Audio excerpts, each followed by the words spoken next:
Before getting into the breakdown, I just want to take a quick moment to pay some respect to Sam Neill, whose recent passing was a loss for cinema and us, his fans. His work, not only in this film, but across his career, will continue to inspire storytellers for all of time. So rest in peace, Sam. Thank you for all you've left for us to remember you by. A quick note about the writer of this film, Philip Eisner, who was inspired by The Shining, which is pretty obvious when you see certain scenes, especially with the blood chamber that spills blood, and with the Dr. Weir character, who shares a similar path as Jack Torrance in The Shining, where in the Event Horizon, he is consumed by the ship, like in The Shining, Jack is consumed by the hotel. I guess possessed is a better word than consumed. But they are both possessed by this place that they venture to. Anyways, Philip had stated something akin to saying that the film had inspired him to make a haunted house film, but set in space. I'm sure there's also inspiration from stories of real-life ghost ships, where ships are found with the crew completely missing. And I'm sure there's also probably some inspiration from the Hellraiser films as well. One of the important things happening here in Event Horizon is the Einstein-Rosen Bridge, which is a fold in space and time to connect two different parts of the universe. This concept appears in a lot of other sci-fi films as a practical method for faster than light travel or interstellar travel. Speaking of interstellar travel, Christopher Nolan's Interstellar film prominently features this wormhole as a gateway for the Endurance crew to reach distant galaxies and potentially habitable worlds. And while I am a fan of both of these films, I do like the way Sam Neill's character explains this concept in Event Horizon better than it was explained in Nolan's Interstellar film. And Interstellar is one of my favorite films. I even made a track, if you know my alias, NEKRO 1990, it is streaming on whatever platforms you listen to music on. There's also a music video, so if you want to catch a cosmic vibe, check that out. Now, the title of the film is Event Horizon, but what does that mean? Event Horizon. An event horizon is a boundary around a black hole, which the gravitational pull is so immense that not even light can escape. This boundary is often called a point of no return, which is also a technique we use in storytelling, a point of no return. But anyways, it gets its name because any event happening beyond the boundary cannot be observed or influenced by the outside universe. To really simplify it, an event horizon is a boundary where you can no longer escape. This film has had a significant impact on games as well, especially when it comes to the cosmic sci-fi horror genre. It's directly inspired Dead Space, which is pretty apparent when you have watched the film and played the game. And though I've never played this Warhammer 40k, apparently the fans of that game have kind of absorbed Event Horizon into their fan lore as a kind of spiritual canon for the horrors happening in warp travel and demonic influence. Anyways, if you've been inspired by the Event Horizon, I do have these tools that are available for free in the link in the description down below, which are the same tools I'm going to use to break down the story in this video. There's also more context about these tools in my book, Absolute Cinema Storytelling Techniques, if you want to know more about how to use these tools. Now, how did the writer of Event Horizon build a haunted house in space that feels alive? Well, first we got our genre, which is horror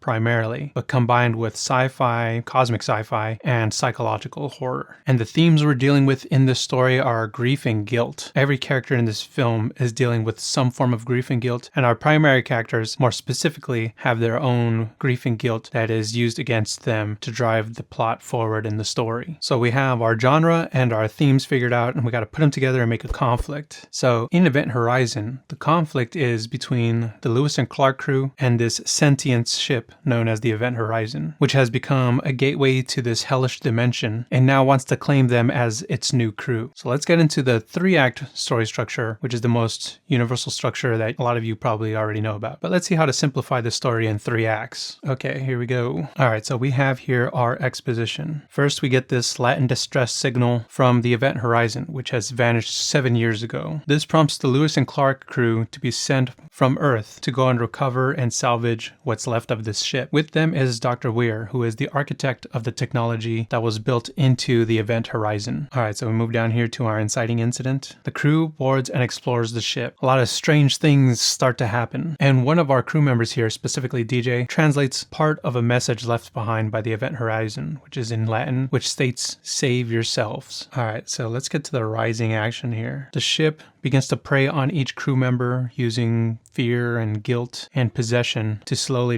dismantle the crew. During this process, it allows time for the gravity drive gateway to open up, which would absorb them back into this hell dimension. At a certain point, the previous crew's log is discovered, which shows them the nightmare that happened to the previous crew. This creates a sense of urgency. Not only that, but now Dr. Weir is becoming attached to the ship. He's becoming possessed by it. And DJ finishes the Latin translation, which is not just save yourselves, but it is save yourselves from hell, which is where the ship has returned from. Now we get to our narrative point of no return. Captain Miller orders an evacuation. Things are clear. We need to get the hell out of here. But because Dr. Weir is becoming more and more possessed and captured by the ship, he creates a problem for them to escape. And the gateway to hell is closer to being open permanently. Now if we get to here, the climax. Now Weir is completely possessed. He's like, I'm home. This is my new home, boys. We're not we're not going anywhere. He's become Jack Torrance. He is the Shining at this point. And Captain Miller sacrifices himself in order to save the remaining crew that has survived from the Lewis and Clark. And the following action here in the resolution is that the remaining crew that survives is traumatized for life. So if you were to try to simplify a story that has as many characters that are involved in this film, this is one way I would simplify it to keep myself on track, at least for major plot points of the story. So that's how you would use this tool. Now the next tool I want to talk about is called the story circle structure. Before I get into the story circle structure for this film, I'm going to give you a brief explanation so you can follow along when I start breaking that down.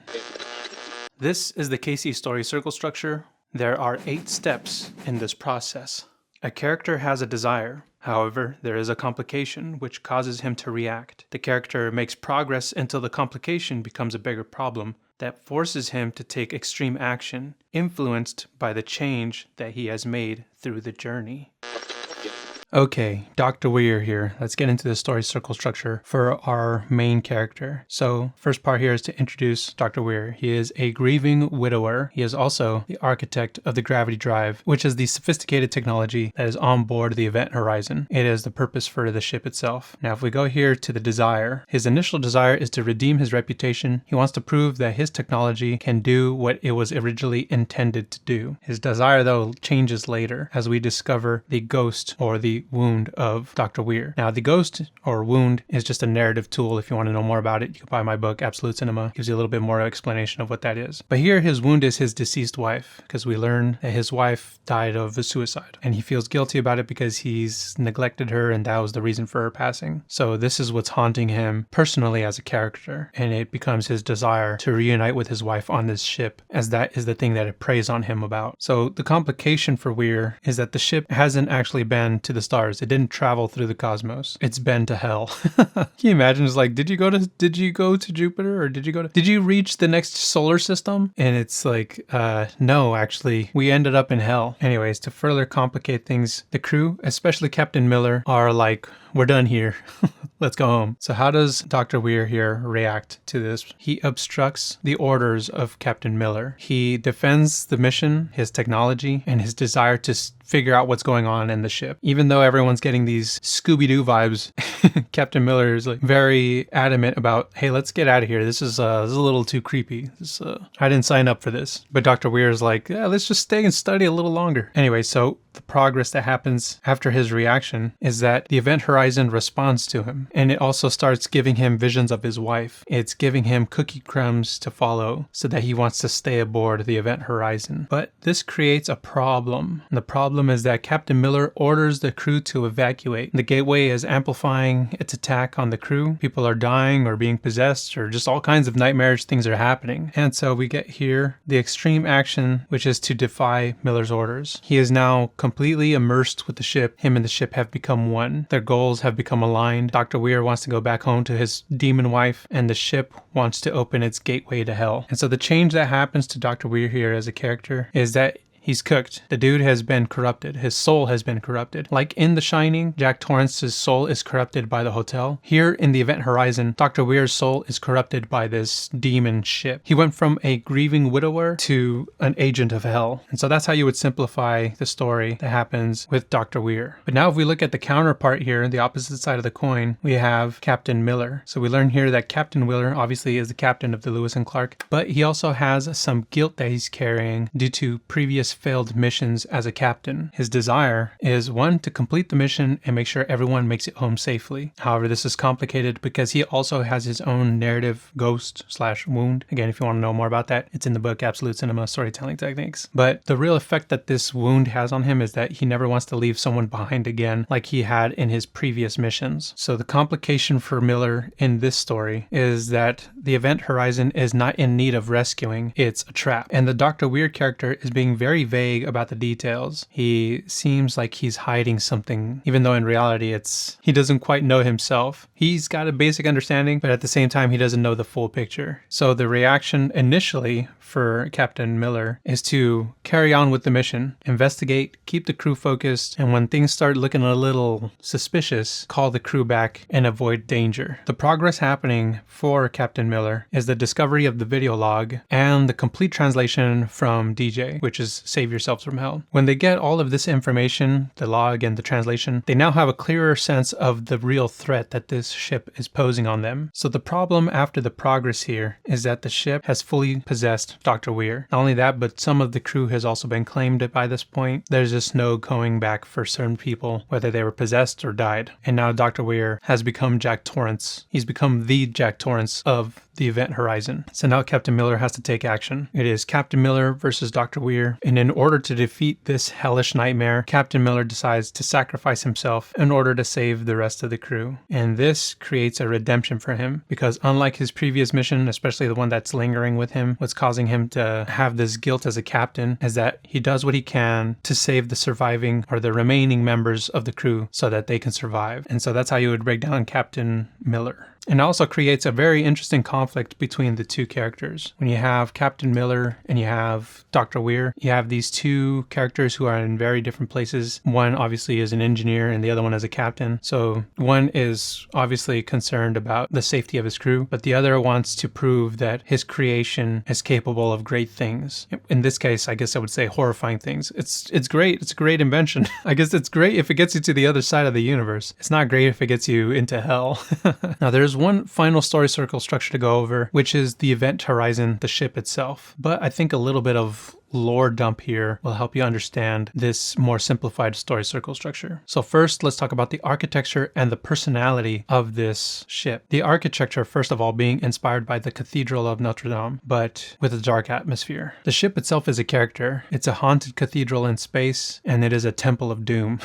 And though the ship is built to resemble a church, which is a place where heaven meets earth, the ship, the event horizon, operates in the opposite direction, where hell gains access to us in a new way through the cosmos. Another thing is that there is an ocular element built into nearly every aspect of the ship. It adds to the idea that the ship is alive, as the eyes are the first form of perception. It is a representation of awareness and consciousness. And it's also funny because you have that line, well, I guess it's not funny, it's really spooky, it's terrifying, when you have Dr. Weir telling Captain Miller, where we're going, we won't need eyes. Black holes absorb light through their gravity pull, whereas our eyes absorb light through our pupils in order to see. And since light can't even escape a black hole, it would make sense that if you ever fell into one, you might not need your eyes because you wouldn't be able to see once you fell into it. The next really important thing about this ship is the gravity drive gateway. And what's really interesting, as we talked about earlier, as an event horizon is a point of no return. There's no coming back from it. We also use points of no return in a narrative sense in storytelling. So I thought it was just really clever that this gravity drive gateway is also serving as a narrative purpose of points of no return throughout the story of Event Horizon. And in order to actually get to the part of the ship that contains this gravity drive gateway, you had to travel through this spinning tunnel that is lined with these razor sharp rings, and it resembles, or it is a narrative resemblance of Dante's Inferno, where you have to travel through the 9 rings of hell to get to the center. And when you actually get to the gravity drive gateway itself, it resembles a throne angel, which is actually described in the Bible